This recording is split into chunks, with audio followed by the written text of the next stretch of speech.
vous êtes le bienvenu à Rabat et dans tout le Maroc. Soyez le bienvenu, aussi bien vous que votre famille qui est restée au pays. Bienvenue, au revoir. We've made it to Rabat, the capital of Morocco. But is this really what you'd expect from a capital city? In this video we're exploring Rabat's most iconic spots, from the blue streets of the Kasbah of Udayas to the legendary Hassan Tower, the stunning Mausoleum of Mohammed V and the hidden ruins of Shella. It's calm, it's coastal, but does Rabat actually feel like a capital? Let's find out. Let's start here at the Kasbah of Udayas, but a quick travel tip for you. For the best experience, start at the Andalusian Gardens at the bottom and walk up through the gardens to the Kasbah entrance, way prettier than walking straight in. And the best part, entry is completely free. Once you're inside, it's all blue and white streets, narrow alleys, colourful doors, full of charm at every turn. And beyond the walls, the Atlantic Ocean stretches out as far as the eye can see. The views from the Kasbah are stunning, peaceful, charming, honestly a spot you could wander for hours without noticing time fly by. Perfect for a slow stroll and soaking it all in. We are going to have a fresh orange from the Andalusian Garden. This one looks lovely and ripe. So thank you, Morocco. If I have to pay you some money, I will, I promise. There's our orange. This is orange bio energy for you. Yes, thank you. Number one. Just taken from here. Oh, it's lovely and fresh to smell.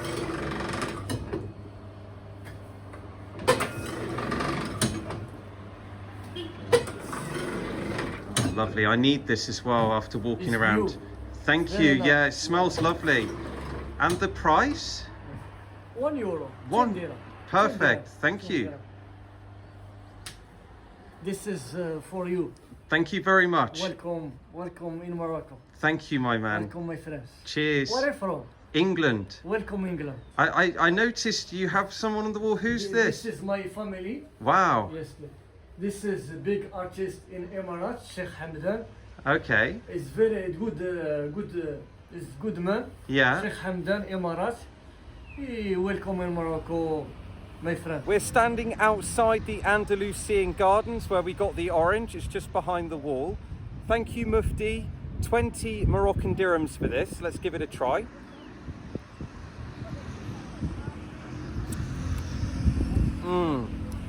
You know, when there's crime involved, it tastes better. Next up, the Hassan Tower. I walked here from the Kasbah, and honestly, walking is the way to go. You get to see so many hidden corners of Rabat along the way. The Hassan Tower was started in the 12th century and was meant to be the tallest minaret in the world, but it was never finished. Even unfinished, it still dominates the skyline. You'll notice all these pillars around the tower. Does anyone know why there are so many? Drop a comment below, I'd love to hear your thoughts. Right next to it is the Mausoleum of Mohammed V, where the king and his sons are buried. Inside, there's a beautiful blue dome designed by the Moroccan architect Pierre Pirant. It's stunning and such a calm, elegant space that makes you just stop and admire it. I've met these two tourists from Vietnam. What were your names? My name is Tammy. My name is Ben. And what do you think of Rabat, your first impressions? I think that it's kind of an old city. I see that there's a long history here when I entered the city, and see there's a lot of good landscape. What is totally different from what's in Southeast Asia, where I'm living. And do you feel like you're in the capital city? Totally yes. Yeah, Yeah. I see that's it's gonna be it's near the sea. I see that's a vibrant of the city as well. So the feeling is really like a capital city. As I continue my walk through Rabat, I headed to Shella. This place really makes the city stand out. It's a mix of Roman ruins and medieval Islamic structures, and every wall and arch tells a story. Look up and there's stalks everywhere like little guardians of the ruins. One of the best things about walking through Shella is this noise from the birds. It's definitely worth the 70 dirhams, and it's been the highlight of my trip so far. And if you glance out, you see Rabat's modern side, the Mohammed VI Tower soaring into the sky, old and new, side by side. It's a striking contrast. I met this lady, you're American. Yes. What was your name? Molly. I'm from Boston. Oh, lovely. We were just saying the same thing. You Yes. said the old and the new The together. contrast between the brand new and the old. It's lovely. It's lovely. And would you come back to Rabat? Oh, absolutely. My grandkids are here. And there's your family. We won't put them on the camera. Thank you. Thank you, Molly. Thank you. Before we explore the Medina, here's where I stayed, Bar Benis Medina. The alleyway leading up to it is actually really popular on Instagram. There were loads of people taking photos when I arrived. It's very basic, but perfect for what I needed as a solo traveller. Now let's have a wander through the Medina. Because Rabat is the capital, I was expecting it to be hectic and busy, and it is. Narrow streets, colourful stalls, vendors calling out, and the smell of spices and fresh bread everywhere. It's alive. But there's also a surprising hint of calm, little side alleys, quiet squares and tucked away corners. The Medina really shows you the heart of Rabat, full of energy, full of life, yet with pockets of tranquility tucked in between. As you can see behind me, on a Friday, everything's closed. So Every day it's closed there. every day it's closed on the Friday. Only Friday. Right, you see, so it's closed on a Friday. It's a bit like our Sunday, but it's worth coming down because you can see the beauty of some of the buildings. Wow, this was my favourite coffee shop. Monsieur. Hello. Thank you very much. Welcome. He gave me good coffee Thank you very much. every Welcome. morning. Thank you. Welcome. Thank you very much. Marhaba. Cheers, man. Cheers, man. Bye. Welcome. Bye. They're lovely people, really nice. I've loved it here and I will be back. I'm up at Udayas and I've met this local man here. What was your name? Mehdi. Right, thank you, because you've got some tips for us about the area. Yeah, of course. Welcome in Rabat. If you want to visit, you can come first to Udayas to enjoy the scenery here, because Udayas was the first place built in the 12th century. It started in 11th century, but it was built by the Almoravid and Almohad dynasties.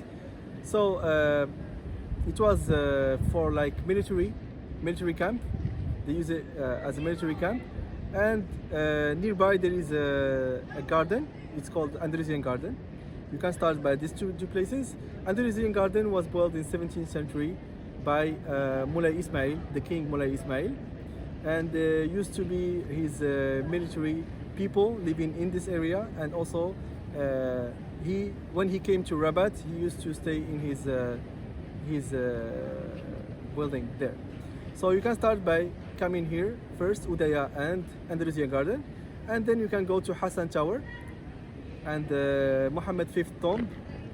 It's Hassan Tower is built in 12th century by Yaqub Mansour, the king who built, because as you know, Morocco, Spain was part of Morocco from the 8th to the 15th century. It was called Andalusia. So the king Yaqub Mansour and his grandfather, they built 3 mosques, and the last one was Hassan Tower. It used to be a mosque, but now it's just like a place to visit. It's not a mosque anymore. And there is the tomb. It was built by a Vietnamese guy who studied in France. He built in the same style as the tower, the same style, and also a Moorish style. You may know the Moorish style as you were in Spain. Yeah, lovely. So and also you can go to the King's Palace. King's Palace, it's open until 5 o'clock, and to see it was built in the 19th century.